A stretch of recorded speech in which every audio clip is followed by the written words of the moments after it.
Nakakatuwa, no? Ang laki rin ang naitulong ni Meta sa kapaligiran natin. Lalo na tuwing umaga, wala ka na halos makita ang mga chismosa na nakatumpok dyan sa labas ng bahay niyo. Halos bihira na nga rin silang tumumpok dyan eh. Paano kasi? Mas gugustuhin pa nila na mag-isip ng content para sa reels nila maghapon. Oo, ayaw na nila makipagchismisan o makitumpok dyan sa labas ng bahay nyo. Actually, yung atensyon nila imbis na makipagchismisan, napunta na lang talaga sa pagre-reels. At ito pa ha, imagine ninyo.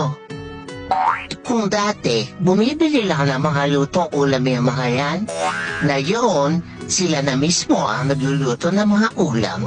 At kahit pritong itlog, inire-reels pa. Ganon kahusay si Meta.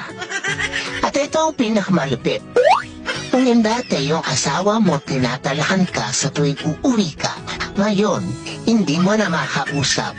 Kasi busy na sa pagla-live o hindi kaya busy sa pananood ng live. At ang mas matindi, hanggang madaling araw nakikipag-engage na lang siya dahil wala na siyang pakialam sa iyo. Ang husay ni Meta, no?